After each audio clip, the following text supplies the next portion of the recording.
Listen close. Alright, so everybody out there watching, I hope you enjoyed the interview that we just had, because this was a good one. And this was the first interview we did outside of hip-hop music. This is more so about ethics and morals, and I thank you for it. So if anybody wants to talk to you or reach out to you, if you would like to do more talks, tell them how to get in touch with you, social media or anything. Social media, it is DD Mind Body Evolution. Alright, that's IG. On Twitter is Darrin Davis 24. Facebook is Darrin Davis. Email is Davis D28 at montclair.edu. Any of those things I'm open to. You can always DM me and have any conversation with me. If you want to continue the conversation, I'm very open to anything. And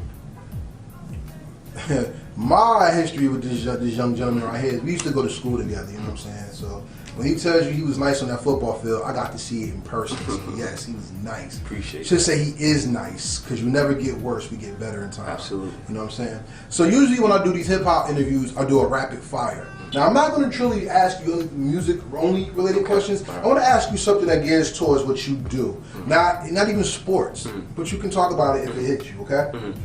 Of course, we said, who's the artist in hip-hop that affected you the most within your lifetime? I would have to say it was Tupac. And what did that influence do for you, and how do you take it into your profession today? Definitely, what I took from Tupac was just he was a motivator, man. He was a motivator.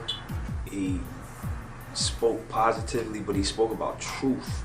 Right? He was realistic to all the different things that were going on in the world, and so I continue to use those things like in the classroom with different students in those particular ways. But it just gives me the motivation daily to get through each day. What is the most important physical and mental exercise a man should undergo daily? Okay, so I would say is we have to learn to meditate. You know, and me, right? I didn't know that as well too. Like, so this was something new I had to develop as well too. I didn't know how to meditate, so I had to do the research too. Because our minds are always constantly going, right? Being able to sit and just relax and clear your mind for those particular, whether it's seconds or whether it's minutes, right? Those things pay off dearly because, you know, our minds need rest just like our bodies. And also another thing is yoga, right? Most men don't see themselves taking yoga, but you know, and it ties into meditation, and I think those things, what happens is that they clear the body, they clear the mind, and then the other thing is just eating healthy, right? A lot of things that we put into our body has everything to do with what we're dealing with today. You know, it's funny you say that, because I just had this lesson with somebody. You have children that are asthmatic in your class. Did you know you could cut down their asthma by changing their toothpaste? Like, stuff like that is crazy. I'm not surprised. I mean, our health is bad. Yeah. But all that ties into what we talked about, like you're on the go. Everything's on the go because you feel like you need this money, right? So you're like, I'm gonna move. I get a coffee in the morning. You don't really eat. By the time you're not eating your first meal till maybe lunchtime, 1, 2 o'clock in the afternoon.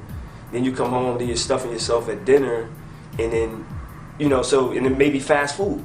So now it's the process of over and over and over again. And now we're just putting all that stuff in our bodies, and, you know, it's breaking down our organs, our brains, and, you know, and then next thing you know, what happens is you have to go to the doctor. And what does the doctor do? Prescribe you some type of medicine. Some type of medicine that has some type of side effect.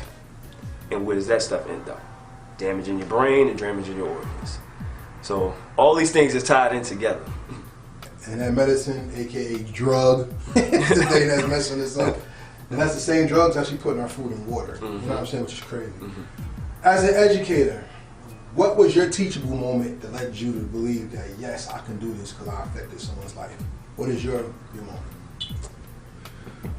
I don't know if I have one particular moment, but I can say that what I've learned over time is that just speaking to students and watching them, like I could say we had a football meeting the other day, and just when I speak, they tend to really buy in.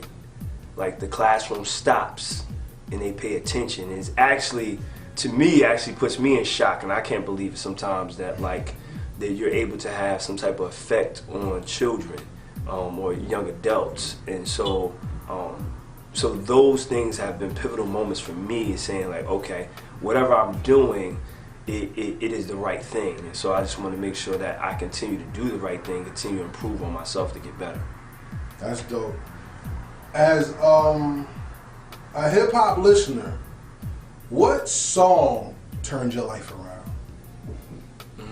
What song turned my life around? Sheesh. For better, for worse, whatever. Yeah, I'm trying to think. Because I listen to all of the new stuff now. With the new stuff, I don't know nobody's name. I don't know nobody's name. I don't know none of that stuff. But I don't know if I have particular titles. But I mean, just listening to the multiple artists like Nas, Jay-Z, Biggie, and Tupac. Those guys, the art.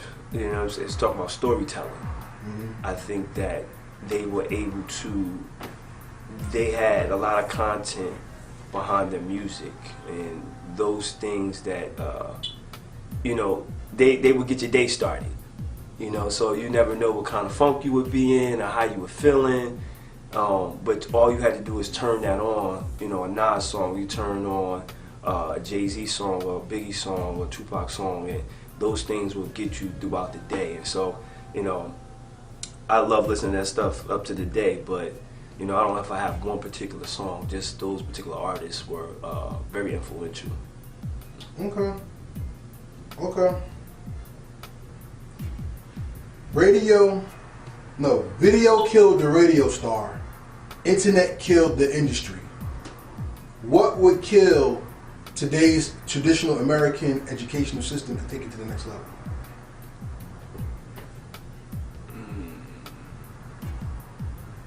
Technology.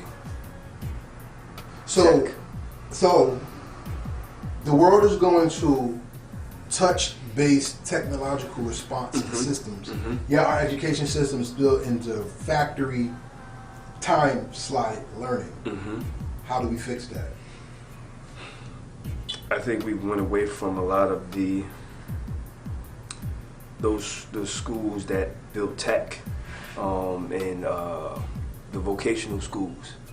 I think that we need to go back to that, right? You know, certain students, we talk about this, certain students learn a different way. You know, I've seen kids over time that might struggle in a classroom, but they get a hold of some tech and they can do all multiple things with it that you've never seen before. And so I think that, not saying that, you know, some kids we do need financial literacy, right? We don't teach enough of that as well too.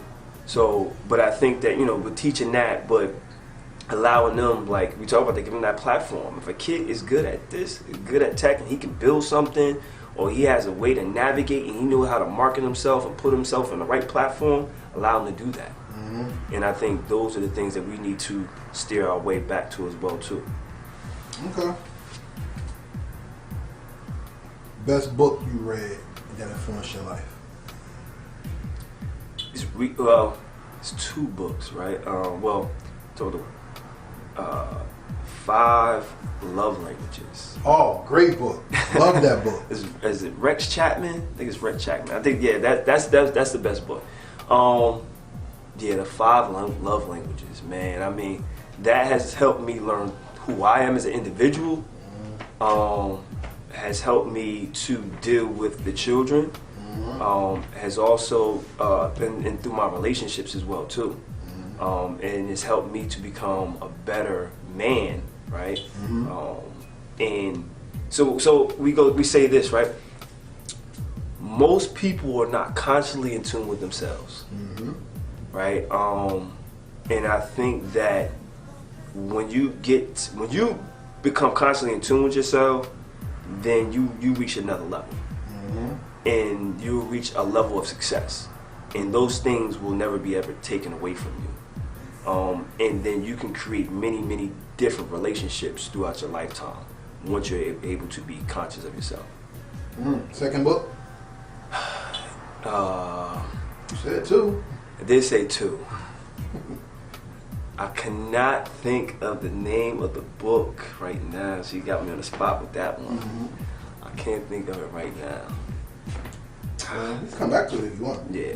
So then I'll leave the interview with this. I'm gonna read you a verse, a hip hop song, Okay. and I want you to tell me what it means to you and how you can put it into your life. Okay. It says, "You must learn. I believe that if you're teaching history filled with straight up facts and no mystery, teach the student what needs to be taught, because black and white kids both take shorts. When one doesn't know about the other one's culture, ignorance swoops down like a vulture, because you don't know that you ain't just a janitor. No one told you about Benjamin Banneker, a brilliant black man that invented the almanac. Can't you see what KRS is coming at? With Eli Whitney, Haile Selassie, and Granville Woods make the walkie-talkie. Lewis Latimer improved on Edison. Charles Drew did a lot for medicine. Garrett Morgan made the traffic lights. Harriet Tubman freed the slaves at night. Madam C.J. Walker made the straightening comb. But you won't notice if you weren't shown." What does that mean to you? That a lot of things have been taken from us, right, from our history, and that I think that a lot of those things need to be brought back. And some individuals are trying, right? Some schools are trying. I'm not going to say that it's not, but those things need to be brought back in the classroom, allowing that so they can see the many different black and brown faces that had many successes along their life, and it gives us a different platform to have our students to be able to create those lives that they want and be able to have success as well too. Well, everybody, there you go. So once again, education is not only in the classroom, it's in life overall. So once again, we thank our guests. This is Mr. Darrin Davis. Right. I'm Karev. This is Heritage Hip Hop. And look for us more. This is the first part of Black Men Are Dope. And when we get Black Women Are Dope, we'll see if we can top this. We set the bar pretty high on this one. Appreciate so everybody, you. Peace. Peace. And we out. We out.